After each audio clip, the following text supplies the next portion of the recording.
তোমাদের জন্য আল্লাহ রাব্বুল আলামিন দুইটা হেফাজতকারী রেখেছে, দুই কাঁধে দুইটা ফেরেশতা, যাদেরকে আমরা কেরামান কাতিবিন বলে জানি। এরা কেরামান কাতিবিন না, কেরামান কাতিবিন মানে হচ্ছে সম্মানিত দুইজন লেখক। এই লেখকগুলো জন্মের পরে যে ঘাড়ে ওঠে আর কিয়ামত পর্যন্ত নামবে না এরকম কোনো বিষয় না। ও সকালে একবার আসে, লিখতে থাকে, মাগরিবের আজান দিলে আবার চলে যায়, আর একজন আসে লিখতে থাকে। কারোর সাথে খাতির করে কোনো লাভ নাই। যে যেখান থেকে লিখে দিয়ে যায়, পরের জন এসে সেইখান থেকে আবার লেখা শুরু করতে পারে। এই আমলনামাগুলো কিয়ামতের ময়দানে আল্লাহ রাব্বুল আলামিন মানুষের হাতে দিয়ে দিবেন। ওয়াকুল্লা ইনসানিন আলজামনাহু তায়রাহু ফি উনুকি ওয়া নুখরিজু লাহু ইয়াওমাল কিয়ামাতি কিতাবান ইয়ালকাহু মানশুরা। সেদিন মানুষের আমলনামা তার হাতে খোলা কিতাব দেয়া হবে। এরপর তাকে বলা হবে, ইকরা কিতাবাকা কাফা বিনাফসিকাল ইয়াওমা আলাইকা হাসিব। তুমি পড়ো তোমার আমলনামা। You are solely capable to read this book. তুমি এই আমলনামা পড়ার জন্য যথেষ্ট। আজকে তোমাকে সহযোগিতা করার মতো কেউ থাকবে না। ওয়ালা তাজিরু ওয়াজিরাতু ইজরা উখরা ওয়া মা কুননা মুআজ্জিবিনা হাত্তা নাবআসা রাসূলা। কারো আমলনামা কেউ কারো ভার বহন করবে না। তোমার বাবা মা যে এত ভালোবাসে কিয়ামতের ময়দানে চিনবেই না।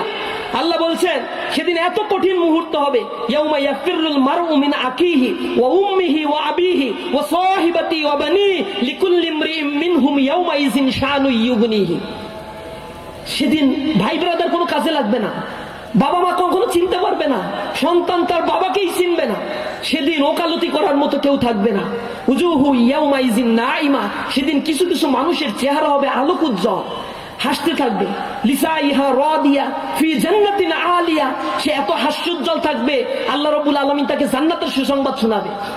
আর আরেক দল থাকবে, উজুহু ইয়াউমা ইযিন আলাইহা গবারা তারহাকুহা কতারা উলাইকা হুমুল কাফারাতুল ফাজারা। তাদের চেহারা কৃশকায় হয়ে যাবে। এত কঠিন অবস্থা তাদের হবে, জাহান্নামের দিকে নিক্ষেপ করা হবে, পাগলের মতো হয়ে যাবে তারা। আল্লাহ রাসূল হাদিসের মধ্যে বলেছেন, সাবাতু ইউজিল্লুহুমুল্লাহু ফি জিল্লি ইয়াওমা লা জিল্লা ইল্লা জিল্লু ইমামুন আদিল ওয়া শাবুন নাশা ফি ইবাদাতিল্লাহি তাআলা ওয়া রাজুলুন কলবুহু মুআল্লাকুন ফিল মাসাজিদ ওয়া রাজুলান তাহাব্বান ফিল্লাহি ইজতামা আলাইহি ওয়া তাফাররাকা আলাইহি ওয়া রাজুলুন ইযা দাআতুহু ইমরাতুন যাতা হাসাবিন ওয়া জামালিন ক্বালা ইন্নী আখাফুল্লাহ। আল্লাহ রাসূল বলেছেন 7 শ্রেণীর লোককে আল্লাহ রাব্বুল আলামিন আরশের ছায়ার নিচে স্থান দিবে। সেদিন আল্লাহর আরশের ছায়া ছাড়া কোনো ছায়া থাকবে না। সূর্য সেদিন 1 বিঘাত উপরে থাকবে, কেউ বলছে 10 হাত উপরে, এর বেশি উপরে কেউ যায় নাই। সূর্য এখন যেখানে আছে বিজ্ঞানীরা বলে তার থেকে যদি 1 ইঞ্চি নিচে নামে তাহলে এই পৃথিবী বসবাসের উপযোগী হবে না, এত গরম হয়ে যাবে।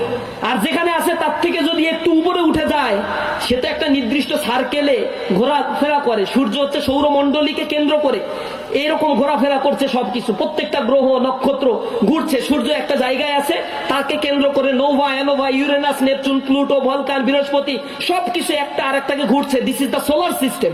এই সিস্টেমগুলো আল্লাহ রাব্বুল আলামিন তৈরি করে রেখেছেন। এটাকে আল্লাহ রাব্বুল আলামিন বলেছেন অকুল্লুল ফালাকি ইয়াসবাহুন। এই যে প্রত্যেকে নিজ নিজ কক্ষপথে অকুল্লু ফি ফালাকি ইয়াসবাহুন পরিভ্রমণ করে, কেউ নাই যে এটাকে আগে পিছে করে দেয়। তো বিজ্ঞানীরা বলছেন যেখানে সূর্য আছে তার থেকে একটু আপ ডাউন করলে পৃথিবী বসবাসের অনুপযোগী হবে, এত হিট হয়ে যাবে এই পৃথিবী। অথচ সেই সূর্য মাথার উপরে থাকবে, মানুষের মাথা টকবক করে ফুটতে থাকবে, জমিন সূর্যের তাবদাহে তামায় পরিণত হবে। এরকম সময় মানুষ ঘরমাক্ত হয়ে শেষ হয়ে যাবে, টেনশনে থাকবে। সেদিন 7 শ্রেণীর লোককে আল্লাহ তার আরশের ছায়ার নিচে স্থান দিবে। 1 নম্বর হচ্ছে ন্যায়পরায়ণ শাসক। 2 নম্বর বলা হয়েছে ওয়াশাবুন নাশা ফি ইবাদাতিল্লাহি তাআলা, ওই যুবক যে তার যৌবনকাল আল্লাহর ইবাদতের মধ্যে কাটিয়ে দেয়। এই সেই যুবকদেরকে আজকে ডেকে ইসলামী ছাত্র শিবির তাদেরকে জীবন দর্শন বোঝানোর চেষ্টা করছে। কর্মীদের যে কাজ, যে রেসপন্সিবিলিটি, এটা আমাদেরকে পালন করার জন্য আজকে এই সমাবেশের আয়োজন করা হয়েছে। আপনাদের কাছে বিনীতভাবে অনুরোধ জানাবো, প্রিয় ভাইয়েরা, আমরা যারা কর্মী হয়ে আসছি 5 ওয়াক্ত নামাজ যেন জামাতের সাথে আদায় করতে পারি। ইসলামী ছাত্র শিবিরের কর্মী মানে they are solely unique person, because Islamic Chhatra Shibir is also an separate institution.